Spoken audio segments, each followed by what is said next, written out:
पूरे 26 मिनट तक थमी रहीं वैज्ञानिकों की सांसें।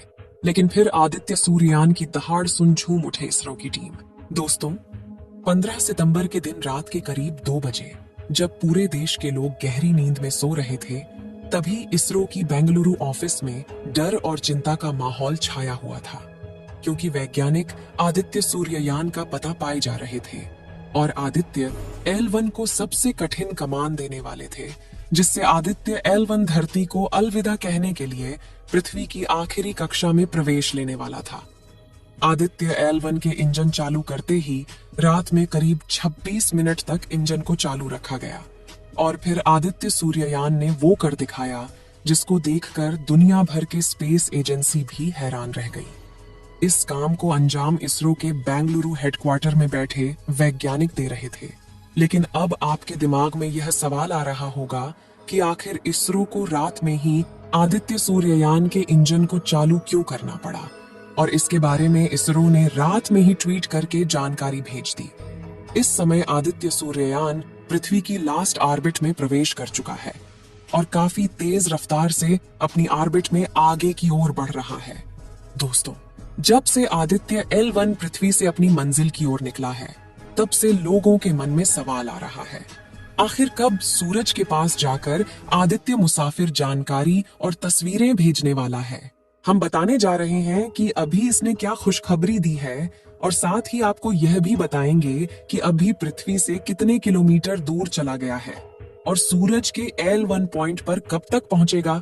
चलिए दोस्तों, इस वीडियो में आपको पूरा डिटेल में इसके बारे में जानकारी देते हैं। हमारे आदित्य सूर्ययान को 2 सितंबर 2023 के दिन श्रीहरिकोटा के सतीश धवन स्पेस सेंटर से सफल उड़ान के लिए रवाना किया गया था।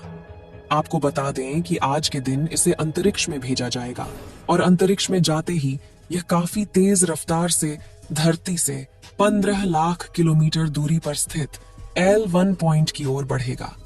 पृथ्वी की कक्षा से निकलने के बाद इसका सफर इतना भी आसान नहीं होने वाला है, क्योंकि पृथ्वी से 15 लाख किलोमीटर दूर स्थित L1 पॉइंट तक पहुंचने में काफी ज्यादा समय लगने वाला है। सबसे बड़ी बात यह है कि यह सीधे ही L1 पॉइंट पर नहीं जाएगा। L1 पॉइंट पर स्थापित होने से पहले यह थोड़ी और दूर आगे जाएगा और उसके बाद यह एक बार और ऑर्बिटिंग करेगा, यानी कि एक बार अंतरिक्ष में ही गोल चक्कर लगाकर अपनी स्पीड को काफी ज्यादा कम करेगा, क्योंकि इस समय इसकी स्पीड ज्यादा होगी, जिससे इसको एक बार में L1 पॉइंट पर स्थापित नहीं किया जा सकता। अंतरिक्ष में एक बार गोल चक्कर लगाने के बाद यह पुनः L1 पॉइंट पर आकर स्थापित हो जाएगा। इसमें भी बेंगलुरु के हेडक्वार्टर में बैठे वैज्ञानिक इसे कमान देकर L1 पॉइंट पर स्थापित कर देंगे।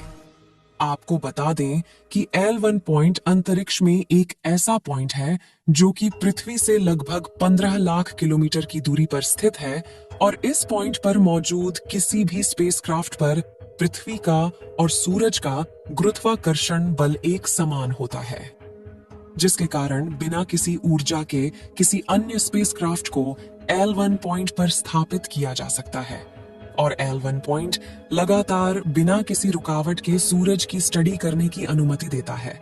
इसीलिए वैज्ञानिकों ने इस बिंदु को चुना है, जिससे कि सूरज के बारे में ज्यादा से ज्यादा अध्ययन किया जा सके। आपको बता दें कि इस समय आदित्य स्पेसक्राफ्ट के दोनों सोलर पैनल खुले हुए हैं और आदित्य सूर्ययान सोलर पैनल के द्वारा ऊर्जा भी जनरेट करने लगा है। जब आदित्य L1 को 15 सितंबर के दिन रात के 2:30 पर पृथ्वी की आखिरी कक्षा में स्थापित किया गया, तो अंतरिक्ष यान के थ्रस्टर्स को चालू किया गया। जब हमारा स्पेसक्राफ्ट आदित्य पृथ्वी की किसी एक कक्षा में चक्कर लगाता है, तो उस समय उसका इंजन बंद रहता है और केवल वह सोलर पैनल के द्वारा प्राप्त की गई ऊर्जा से ऑर्बिट में घूमता रहता है।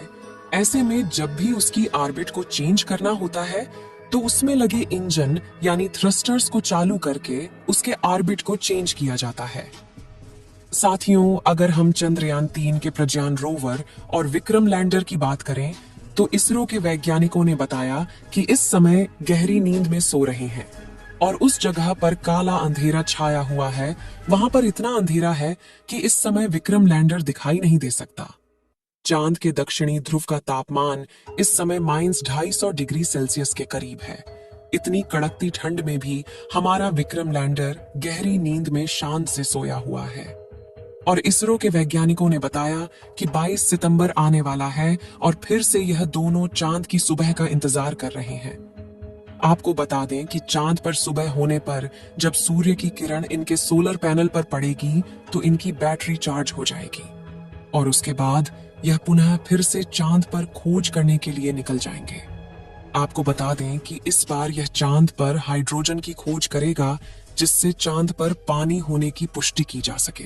इस समय आदित्य सूर्ययान पृथ्वी की आखिरी कक्षा में 282 इंटू 40,225 किलोमीटर की कक्षा में चक्कर काट रहा है, यानी कि पृथ्वी से अधिकतम दूरी 40,225 किलोमीटर और न्यूनतम दूरी 182 किलोमीटर है। अभी 110 दिन के सफर के बाद आदित्य ऑब्जर्वेटरी पॉइंट के पास पहुंच जाएगा। अब आपके मन में सवाल उठ रहा होगा कि सूरज की स्टडी करना इतना जरूरी क्यों है? तो इसके लिए आपको बता दें कि जिस सोलर सिस्टम में हमारी पृथ्वी है उसका केंद्र सूर्य ही है। सभी 8 ग्रह सूर्य के ही चक्कर लगाते हैं। सूर्य की वजह से ही पृथ्वी पर जीवन है और सूर्य से लगातार ऊर्जा बहती है। इन्हें हम चार्ज्ड पार्टिकल्स कहते हैं। सूर्य का अध्ययन करके ये समझा जा सकता है कि सूर्य में होने वाले बदलाव अंतरिक्ष को और पृथ्वी पर जीवन को कैसे प्रभावित कर सकते हैं। हमारे सौरमंडल का जन्मदाता सूरज 2 तरह से एनर्जी रिलीज करता है। अगर पहले की बात करें तो वह है प्रकाश का सामान्य प्रवाह जो पृथ्वी को रोशन करता है और जीवन को संभव बनाता है। पृथ्वी ही नहीं बल्कि यही वह ऊर्जा है जिसके द्वारा अन्य 8 ग्रहों पर भी रोशनी पहुंचती है। दूसरे की बात करें तो उसमें प्रकाश के कणों का चुंबकीय क्षेत्र आता है जिसके विस्फोट से इलेक्ट्रॉनिक चीजें खराब हो सकती हैं। अब आप सोच रहे होंगे कि आदित्य L1 सूर्य के पास जाकर क्या करेगा। इसका पहला मकसद सूर्य के आसपास के वायुमंडल का अध्ययन करना है और साथ में सौर कोरोना की भौतिकी और इसका तापमान को मापना है। आपको जानकारी के लिए बता दें कि सूर्य की बाहरी परत को कोरोना के नाम से जाना जाता है।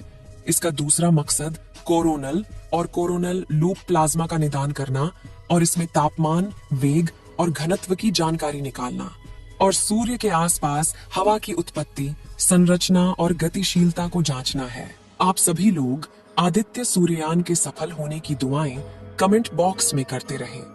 इस वीडियो को एक लाइक जरूर करें और अपने मित्रों तक इस वीडियो को शेयर करें।